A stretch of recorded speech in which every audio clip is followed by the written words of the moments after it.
बैठ जाओ। देखो जो लोग बैठ सकते हैं बैठ जाओ। चेयर नहीं है ना, उन लोग आप हटो यार, इधर हो जाओ। और आप देखो 3 कुर्सी वहां बैठे कर लो, काम करना है।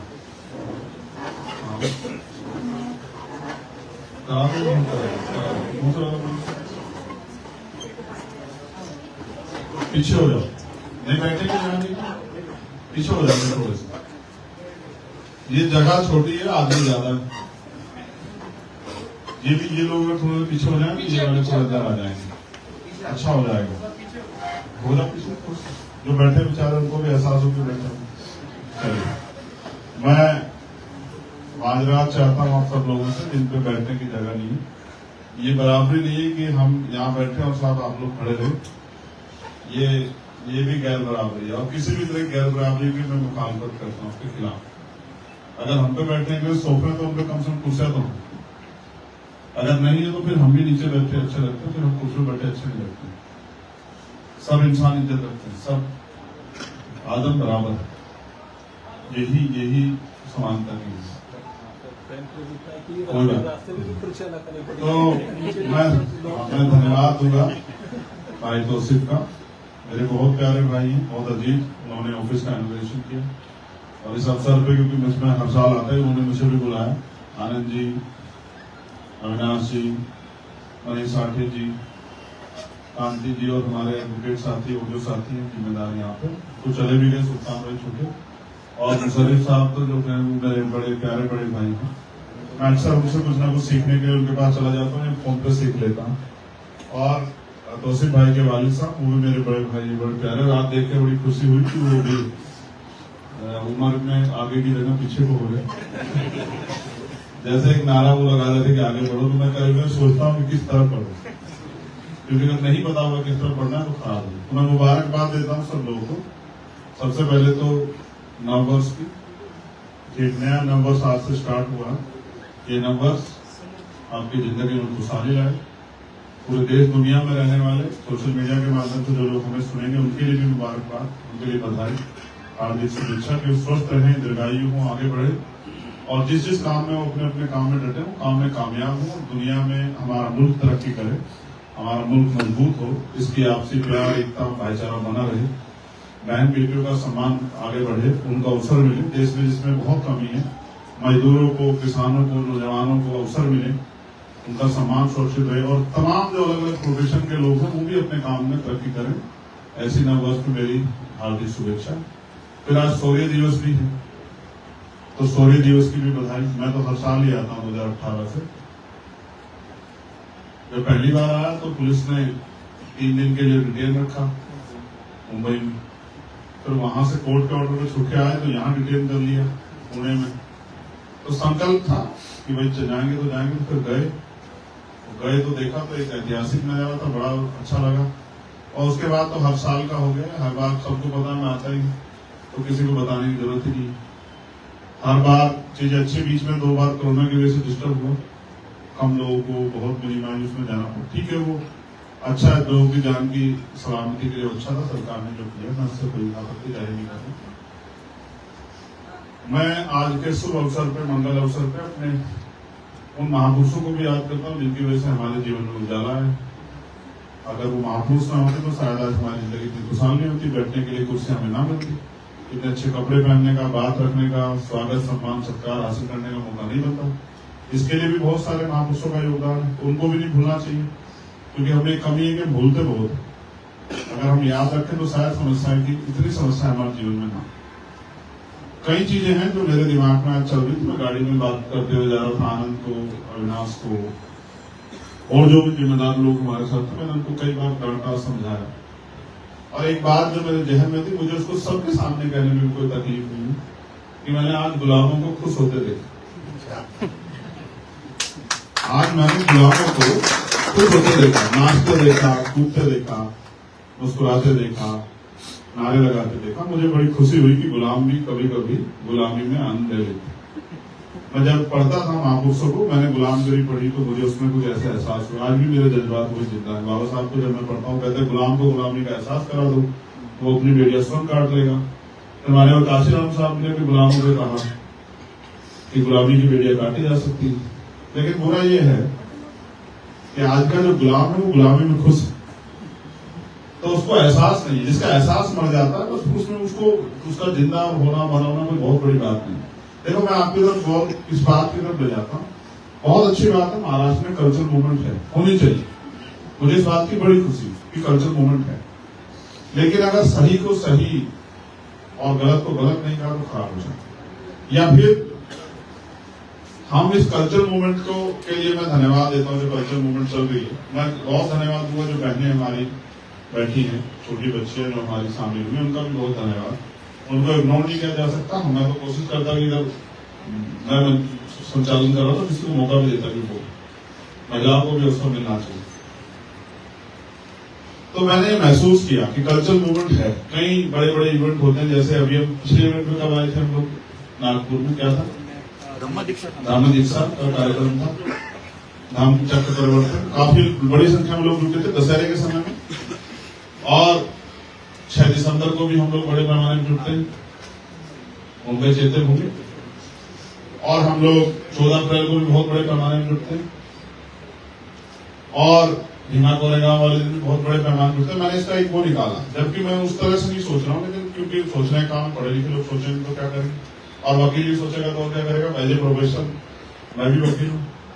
तो मैंने एक छोटी सी पोस्ट निकाल के देखी कि एक आदमी का एक दिन का वेतन हम लगाए तो मिनिमम 300-400 रुपये बैठता है, और फिर हम जो रिसोर्स खर्च करते हैं, तो जैसे अगर आज हम यहाँ 10 लाख 8 लाख 10 लाख लोग आए, तो अगर हम इसको रिसोर्स से मल्टीप्लाई करें, क्योंकि बहुत साधन लगते हैं आने जाने में, सब चीजें समय भी जाता है, तो लगभग 350 करोड़ रुपए करीब आज हमने इन्वेस्ट किए। ऐसे हम लोग इकट्ठे होते हैं, लगभग एक साल में 1000 करोड़ रुपए हम लोग कल्चरल मूवमेंट पर लगाते हैं। बहुत अच्छी बात है, मुझे कोई दिक्कत नहीं, लगनी चाहिए। कल्चरल मूवमेंट बहुत जरूरी है, क्योंकि जिनमें कल्चरल मूवमेंट नहीं होगी वो इकट्ठा नहीं हो सकते हैं, ये अवसर होते हैं। लेकिन मेरा सवाल ये, आज के बाद क्या, अब खत्म हो गया 16वें दिवस, कल क्या, कल मजदूर को मजदूरी करने जाना है, नौकर को नौकरी करने जाना है, बिजनेसमैन को बिजनेसमैन, मजदूर को मजदूरी करने, किसान को किसानी करने, और जो परिस्थितियां उनमें कोई बदलाव नहीं,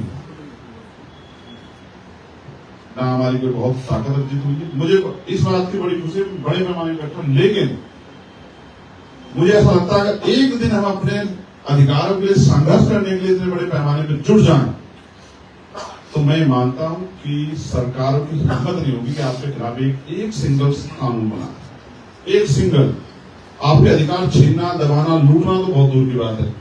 अगर सरकार आपकी तरफ आंख भी उठा ले तो मैं इस बात को नहीं स्वीकार करता। अगर इतने बड़े पैमाने का एक दिन अधिकारों के जुट जाए, आप कोई मैदान तय कर लो, जिस तरह से कल्चरल मूवमेंट में जाते हैं, बेटे भी जा रही है, माँ भी जा रही है, बेटी भी जा रही है, पति भी जा रहे हैं, बच्चे भी जा रहे हैं, अगर एक दिन हम जुट जाएं, किसी भी एक दिन तय करके, किसी भी स्टेट में, आप एक दिन मुंबई में जुट जाओ इतने बड़े पैमाने में, एक अपनी किसी एक मांग को लेके, देखो अगर सरकार के पैरों तले जमीन में खिसक गई। इसलिए मैंने आज मीडिया के सामने कहा कि ईवीएम पर रोज जो कर रहे, इतने बड़े पैमाने पर एक दिन जुट जाओ, दिल्ली में जुट जाओ, आ जाओ सब लोग, देखो अगर प्राइम मिनिस्टर को नींद ना, प्राइम मिनिस्टर भी उठ जाए, और सुप्रीम कोर्ट के चीफ जस्टिस की नींद ना उठ जाए, इलेक्शन कमिश्नर की नींद ना उठ जाए, भीड़ होती, लोकतंत्र है। कोई भी एक दिन अधिकारों के लिए तो खड़े हो। ऐसा क्या हो गया है कि अधिकारों की लड़ाई में चंद लोग दिखाई देते हैं और नाचने गाने के लिए हजारों लोग दिखाई देते हैं। मैं बिलीव नहीं, मैं पूरे देश में घूमता हूं, पहनने के लिए कपड़े नहीं है, पीने के लिए साफ पानी नहीं है, सर पे छत नहीं है, रोटी खाने के लिए अच्छा भोजन नहीं है, सुख सुविधाएं नहीं है, पढ़ने के लिए पैसा नहीं है, आने जाने के लिए सुविधा नहीं है, ट्रांसपोर्टेशन का सिस्टम नहीं है, कोई हम पे कोई विकल्प सोच रहे, कुछ नहीं है, और फिर भी हम उसके खिलाफ कोई संघर्ष नहीं कर रहे कि हम पे आ जाए। देखो मैं आपको याद दिलाता हूं, डॉक्टर बाबा साहब अम्बेडकर, मैं बहुत तीखे भाषण देता था पहले, मैंने बंद कर दिया। मैं बहुत आक्रामक भाषण देता था, मुझे लगा कि इससे कुछ फायदा नहीं होता, चीजें आराम से समझानी पड़ेगी। एक वो है जो समझना चाहते, एक क्लास है जो समझना ही चाहते, जिनका इंटरेस्ट है कि वो सुने और सुनकर दूर कर देते, लेकिन समझाना तो पड़ेगा। तो मैं याद दिलाता हूं, डॉक्टर बाबा साहब अम्बेडकर ने जिस दिन कॉन्स्टिट्यूशन सौंपा, उन्होंने क्या कहा? उन्होंने कहा कि आज हम विरोधाभास की जिंदगी में कदम रखें, राजनीति में 1 वोट 1 वैल्यू, राजनीति में तो हम लोग बराबर हो जाएंगे, लेकिन जब तक देश में सामाजिक गैर बराबरी और आर्थिक गैर बराबरी रहेगी तब तक ये लोकतंत्र, राजनीतिक लोकतंत्र, सामाजिक लोकतंत्र नहीं बनता। और सामाजिक लोकतंत्र ये तब बन पाता जब जैसे कहते हैं ना कि इसमें अंतिम व्यक्ति का भी योगदान है, क्योंकि वोट डालने में पैसा नहीं लगता है। तो सामाजिक लोकतंत्र तब बन पाएगा जब एक छप्पर वाले व्यक्ति को भी उसी अवसर के साथ विधानसभा, लोकसभा का चुनाव लड़ने का मौका मिलेगा, पंचायत से लेके मेयर तक का चुनाव लड़ने का मौका मिलेगा, जैसा कि अमीरों को मिल रहा है। आज गरीब की हैसियत क्या है? इलेक्शन कमीशन कहता है 30-35 लाख रुपए होने चाहिए, आप लड़ सकते हो, इतना पैसा खर्च कर सकते हैं, इतना पैसा हो तभी लड़ोगे ना। तो गरीब का बेटा तो राजनीति में नहीं जा सकता। इसलिए तमाम चीजें कॉर्पोरेट सेक्टर के आसपास आ गई। इसलिए हमारे देश के प्रधानमंत्री अडानी अंबानी को सब कुछ सौंप के, और इस देश को कुछ दिनों बाद ऐसा होगा कि देश ये चंद पूंजीपतियों के हाथ में गुलाम हो जाए और हम लोग उन चंद पूंजीपतियों पर निर्भर हो जाए। कैसे? जब ईस्ट इंडिया कंपनी आई तो ऐसा थोड़ा ही कि वो कोई तलवार लेके आए थे, वो बिजनेस लेके आए ना। और एक समय ऐसा आया कि उस बिजनेस से हम लोग इतने उस पर निर्भर हो गए कि हम उसके बिना चल ही नहीं पा रहे थे। जब हम नहीं चल पा रहे थे फिर उन्होंने हमारी एनर्जी का यूज किया। भाई अडानी अंबानी, एक समय आएगा, छोटा बिजनेस तो बिल्कुल खत्म ही हो गया ना, जीएसटी जब से हुआ, एक समय आएगा सारी जनरल दुकानें बंद हो जाएंगी और स्टोर खुल जाएंगे। उसी स्टोर पे सुई से लेकर और गाड़ी तक आपको मिलेगी। जिस दिन वो स्टोर बंद होगा उस दिन आप पीने के लिए पानी और दूध की व्यवस्था भी नहीं करते। लिमिटेड चीजें मिलेगी, लिमिटेड चीजें लेनी पड़ेगी। ऐसा नहीं रास्ता बन गया तो आप देख लेना, भविष्य यही है, कॉर्पोरेट सेक्टर का भविष्य यही। फिर पहली पॉलिसी किसी भी देश को पे कब्जा करने की यही है कि उसके बिजनेस पे कब्जा करो। जब वो लोग आपसे कनेक्ट हो जाए, निर्भर हो जाए, फिर उनकी मंजूरी में फायदा होगा। दूसरी, उस देश की सेना को इतना कमजोर कर दो या अपने प्रभाव में ले लो कि वो सेना आपके साथ में काम करे। तो देश के प्रधानमंत्री अग्निवीर योजना लेकर, जिसपे अभी जनरल का बयान आया, रिटायर्ड जो जनरल उनका बयान आया कि भाई सरकार ने पूछा ही नहीं सेना को कि सेना को हम अग्निवीर योजना लाने वाले अग्निवीर बना रहे हैं, पूछा ही। उन्होंने दिया, अपनी किताब में लिखा, उन्होंने किताब लिखी। अब हो सकता है किताब छपे ना छपे वाला बात है, उससे कुछ अंश बाहर आ गए, इसमें उन्होंने लिखा कि सेना नहीं चाहती थी लेकिन सरकार ने थोप दी। तो उनका एकमात्र मकसद ये है कि एक विचारधारा के लोग सेना में रह जाएं, जिनका यूज इस तरह से किया जाए जिस तरह से हिटलर ने किया था कभी। इस तरह से यूज किया जाए कि अगर किसी को रास्ते से हटाना तो सेना वहां कोई भी ऑफेंस लगा के सेना वहां लगा दीजिए और सेना के जरिए कुछ ना कुछ करा दीजिए। जब एक विचारधारा के लोग हो जाएंगे तो बचेगा क्या? इसी बात को ध्यान में रखते हुए डॉक्टर बाबा साहब अम्बेडकर ने कॉन्स्टिट्यूशन में रिजर्वेशन की व्यवस्था की थी कि भाई रिजर्वेशन रहेगा तो इसमें सब लोगों का समन्वय रहेगा, हिस्सेदारी रहेगी। कॉलेज हो, कोई भी डिपार्टमेंट हो, उन सब में हर तरह की विचारधारा के लोग रहेंगे, तो एक विचारधारा के आधार पर चीजें प्रभावी नहीं होंगी। आज ऐसा हो रहा, लेटर एंट्री सब कुछ हो रहा है, हमारे पढ़े लिखे लोग ऐसे बैठे से घूमने बैठे जाते हैं। पहले आईएएस आईपीएस बनने में बहुत समय लगता था, अब तो आईएएस आईपीएस जरूरत नहीं, वो बन रहे सीधे ज्वाइंट कमिश्नर और वो क्या कहते हैं सेक्रेटरी वगैरह बन रहे। देखिए लेटर एंट्री को किसी पूछ कर आपके बच्चे करेंगे क्या देश में? मजदूरी करेंगे, किसी के यहाँ झाड़ू पोछा लगाएंगे, किसी के यहाँ बर्तन साफ, इसके अलावा तेरी व्यवस्था क्या बचेगा? क्योंकि आप तो बढ़िया रोटी मिल रही है ना खाने को, गुलामों को बढ़िया सब कुछ मिल रहा है, गुलाम को क्या दिक्कत है? गुलाम तो अपने बारे में सोच रहा है। अगर बाबा साहब ने अपने बारे में सोचा होता तो आज ये चेहरे पे चमक होती क्या?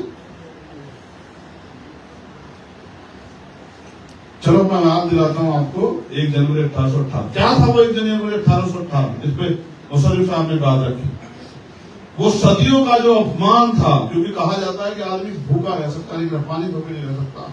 वो जो सदियों का अपमान था, वो जो खून में हिलोरे मार रहा था, वो सामने आ गया संकल्प के साथ कि हमें गुलामी की बेड़ियां काटनी है, कर दिखाया उन्होंने।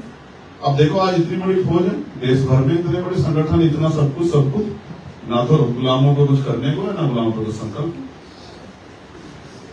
गुलाम जो तनख्वाह उनका मिलती है, जो रोजगार अवसर मिले, उनका यूज कर रहे हैं, लेकिन 10 साल बाद क्या? भाई भविष्य सोचेंगे नहीं सोचेंगे? भाई आज में अगर 40 साल में, 10 साल में, 50 साल में भारत की क्या स्थिति होगी जो आज हालात है? एक आखिरी अधिकार आपके पास है जिससे सरकार आपसे भाईचारा निभा रही है, दोस्ती रख रही है, आपको अपना कह रही है, वो है वोट। जिस दिन ये अधिकार आपका, इस अधिकार के साथ खिलवाड़ हुआ, उस दिन के बाद आपकी कोई हैसियत देश में नहीं, आपकी बस्ती में पैर रखने नहीं आएगा। मैं नहीं कहता, डॉक्टर अम्बेडकर ने वोट का अधिकार दिलाते कहा था कि आज मैंने रानी का पेट छीट दिया, इसके बाद राजा मतदान पेटी तैयार होगा, बैलेट बॉक्स तैयार होगा। कितने राजा बनाए आपने, आप देख लो ना। कल्चर मूवमेंट ठीक है, बहुत जरूरी है, लेकिन कल्चर मूवमेंट से ऑर्गेनाइज क्या कर रहे हो, आउटपुट क्या है? और जब आउटपुट नहीं तो फिर क्या कर रहे हो? फिर जानवर में हमें क्या फर्क है बताओ, जो सिर्फ अपने बारे में सोच रहे हैं। इंसान तो वही है ना जो दूसरों के लिए जिए, कुछ करके दिखाए, जिसके मन में कोई संकल्प हो, सपना, वो तो कहीं नहीं। तो मैं तो ये देखता हूं, मैं खुश हूं, और मैंने इनको बहुत समझाया वो बातें। मैं नहीं कह सकता कि लोग तम्बाकू खा के, शराब पी के भी खुश हैं, आज खुश है मोमेंट को मैं इंटरेस्ट ले रहे, शौर्य दिवस मना रहे, मगर उनसे पूछे कि इस शौर्य दिवस में तुम्हारा क्या योगदान है? इस कॉन्स्टिट्यूशन में जिससे आपको रहते हैं, तो आप सबका क्या योगदान है? इतने लोग यहाँ बैठे, कोई हिस्सेदारी है क्या? आपने लाभ लेने के अलावा किया क्या है, बताइए ना। जैसे शौर्य दिवस में हमारा कुछ है नहीं, वैसे इस कॉन्स्टिट्यूशन में भी हमारा कुछ नहीं है। हम तो इसका लाभ ले रहे, लेकिन तब भी हम इसकी रक्षा नहीं कर पा रहे।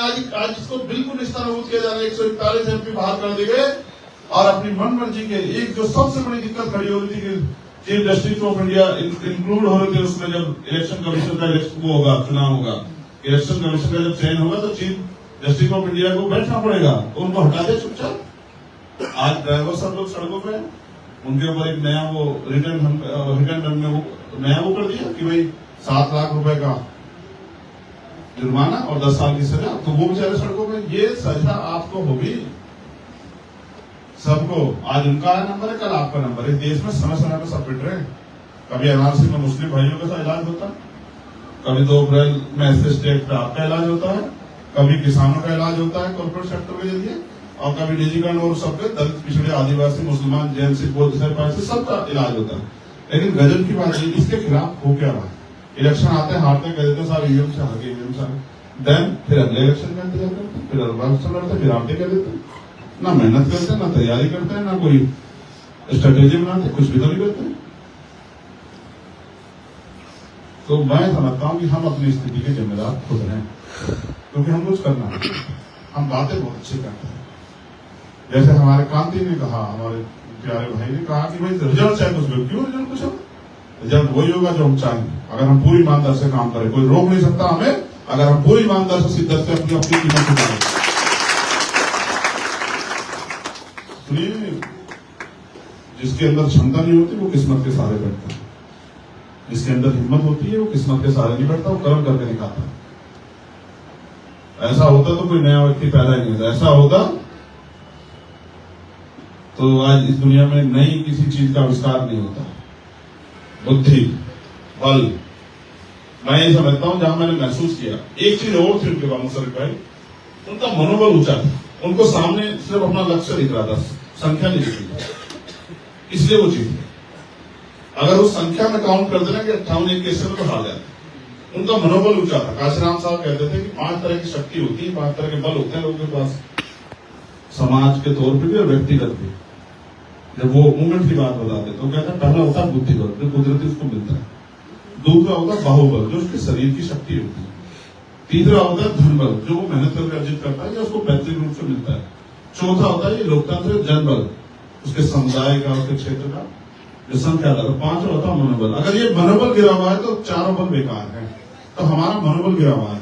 हम वोट देकर दूसरे को तो बना सकते हैं, लेकिन अपना नहीं बना सकते। आप अपने क्षेत्र में महसूस करो, बार बार 85 की बात, 85 भी छोड़ो, राजनीति 51% सहमति का। अगर 51% लोग आपके साथ हैं तो 49.9% लोग आपके खिलाफ हैं, कोई फर्क नहीं पड़ता। अगर 51% लोग आपके साथ, समझे? तो इसलिए 51% लोग सहमति, फिर आपकी बुद्धि का क्या फायदा? वार्डों में वोट आपके, पार्षद कोई और बनेगा, सभासद कोई और बनेगा, मेयर कोई और बनेगा, विधायक कोई और बनेगा, विधानसभा में वोट आपके।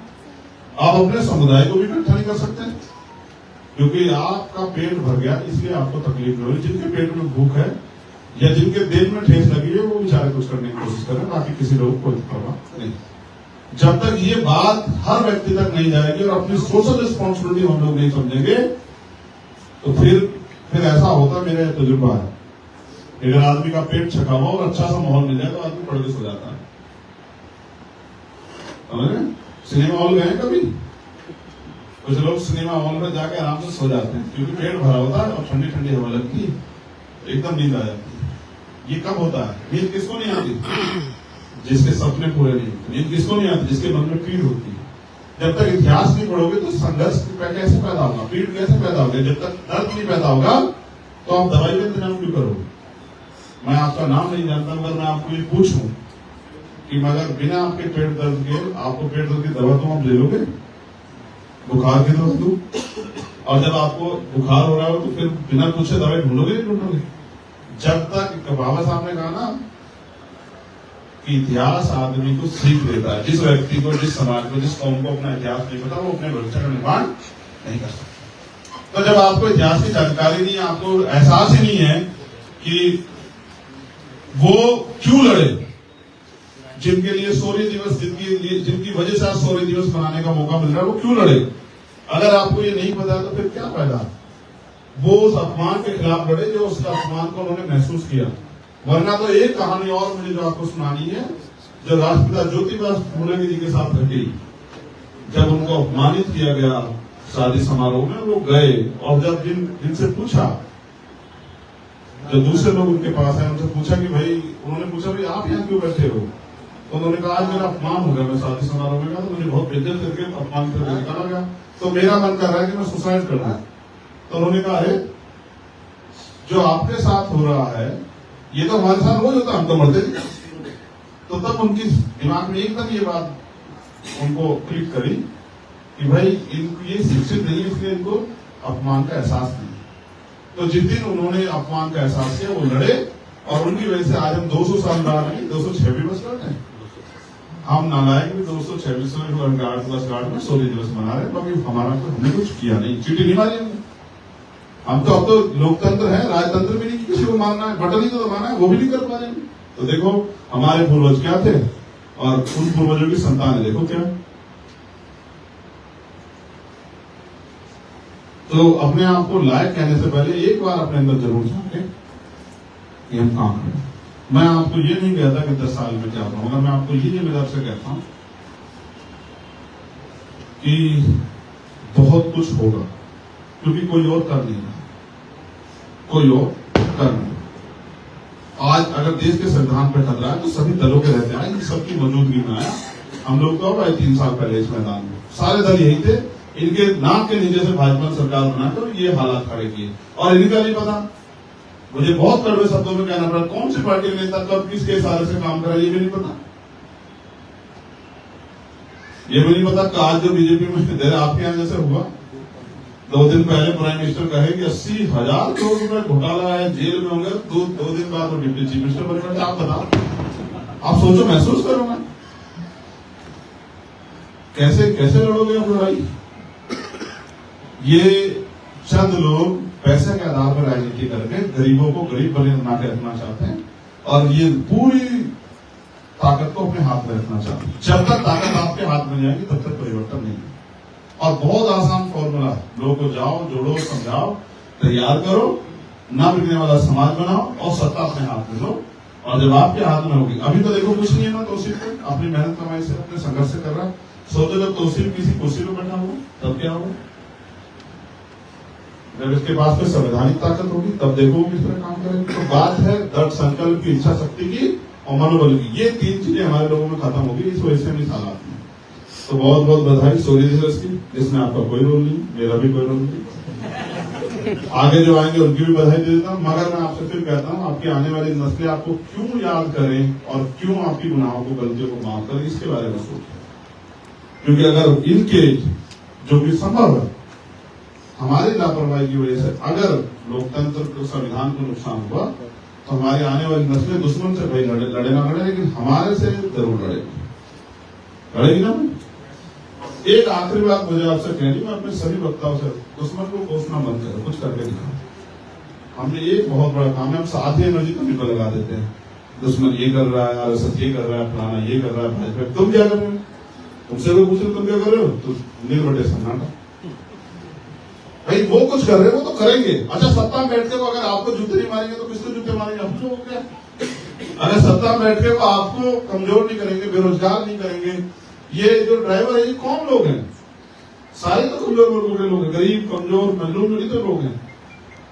कौन बड़ा आदमी ड्राइविंग कर रहा है पैसे वाला? देखिए, हम 10 ड्राइवर हैं।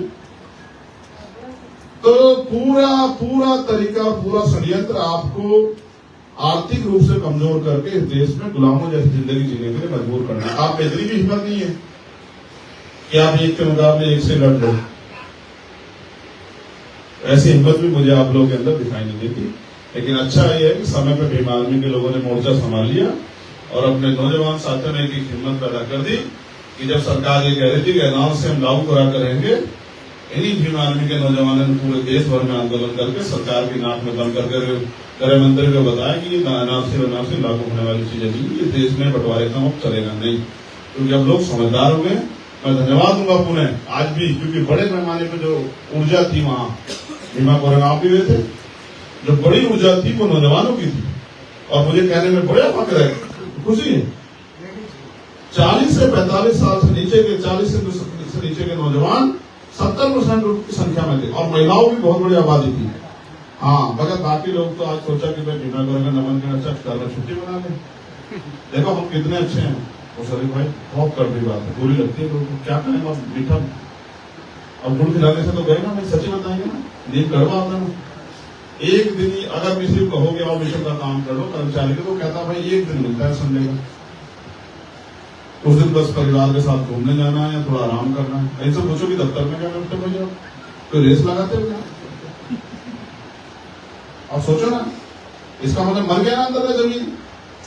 जिस आप व्यक्तिगत नहीं मिला था रिजर्वेशन, आपको सोसाइटी को मिला था।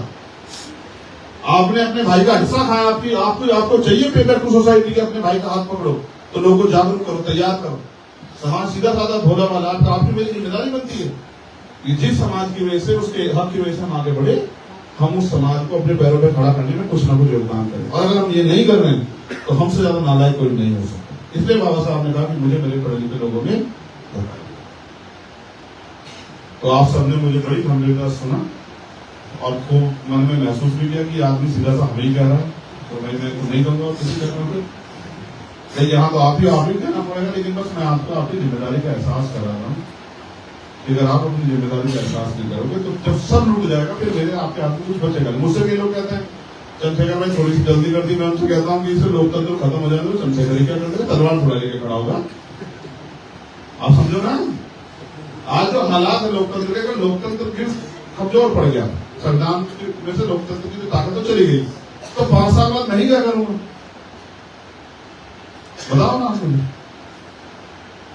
अभी तो हिम्मत है ना कि हम लोगों को तैयार करके राजनीतिक शक्ति छीन के इंसान इनको कमजोर करके अपने आप ताकत, यही तो तरीका है।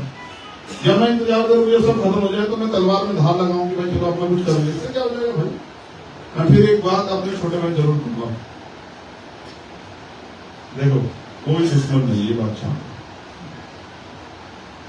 तो बार बार कह रहे थे, मैंने तुम्हें नहीं रोका, तुम्हारा मनोबल ना गिरे। अगर कहीं महापुरुषों ने सिखाया कि भाई किसी को बुरा कहकर हम अच्छे हो सकते हैं तो कहो, अगर नहीं सिखाया तो मत। किसी को बुरा कहने से आप अच्छे नहीं हो सकते। दूसरी बात, कोई दुश्मन नहीं है, दुश्मन हम अपने खुद हैं। ये लोकतंत्र है, 20-22% मुसलमान है देश में, और राजनीतिक हैसियत क्या है आप अपने आप देख लें। जितनी पूरे दिन मेहनत मजदूरी करके अपने बच्चों का पेट पालेंगे, लेकिन तालीम और उसके लिए पॉलिटिकल पावर लेने के लिए कुछ नहीं करते हैं, कुछ भी नहीं करते हैं, कुछ भी नहीं। एक नेता नहीं बना पाए, ये सबसे बड़ी बात। ये गुलामों से भी बुरी जिंदगी आप अपने अंदर महसूस करें, देखो आपका एहसास हो जाएगा। और 22-25% शेड्यूल कास्ट के लोग हैं, मजदूरी मेहनत इनसे ज्यादा कोई नहीं करता। लेकिन राजनीतिक ताकत हैसियत क्या है कि एक मेंबर ऑफ पार्लियामेंट इनको ऐसा नहीं जो इनके लिए बोल जाए, जो बने हुए सब दूंगे बने और अपनी राजनीतिक पार्टी के प्रति ज्यादा समर्पित है, समाज के प्रति कम। और इससे बड़ी आबादी, इतनी बड़ी आबादी आदिवासियों की है। उनके क्या हालात, जन जमीन पर उनके कितने अधिकार है आप देख लो। और कभी किस यहाँ से उजाड़ते हैं, कभी वहां से उजाड़ते हैं, कभी आतंकवाद के नाम पर, नक्सलवाद के नाम पर किस तरह से खून की होली खेलते हैं, ये सब आपके सामने। और अभी तक तमाम नए प्रोजेक्ट चल रहे हैं, कितनी जमीन लूट लेंगे आप अपने आप देख लेंगे। और बाकी जैन, सिख, ईसाई, बुद्धिस्ट उनकी कल्चर मूवमेंट पे ऐसी नजर है भाजपा की कि उनका बस चले तो उनको निकल जाए। हर जो भी बड़ी घटनाएं हुई उनके पीछे दिमाग और रणनीति और योजना उन्हीं लोगों की है जिनके लिए जिनसे आप लड़ रहे हैं, चाहे वो कांग्रेस के समय में या भाजपा के समय में, किसी और के समय। क्योंकि इतना समय योजना बनाने का उन्हीं के पास है, आपके हमारे पास नहीं। हमारे तो पेट भूखे हैं, हम पे तो एक ही काम है, किस तरह से मैनेजमेंट करके अपने बच्चों का अपना पेट पाए। ठीक है, जिनकी संख्या कम है लोकतंत्र में वही राज करने के लिए षड्यंत्र करते हैं, जिनकी संख्या ज्यादा हो तो मेहनत ही करने तो भी राज करेगा।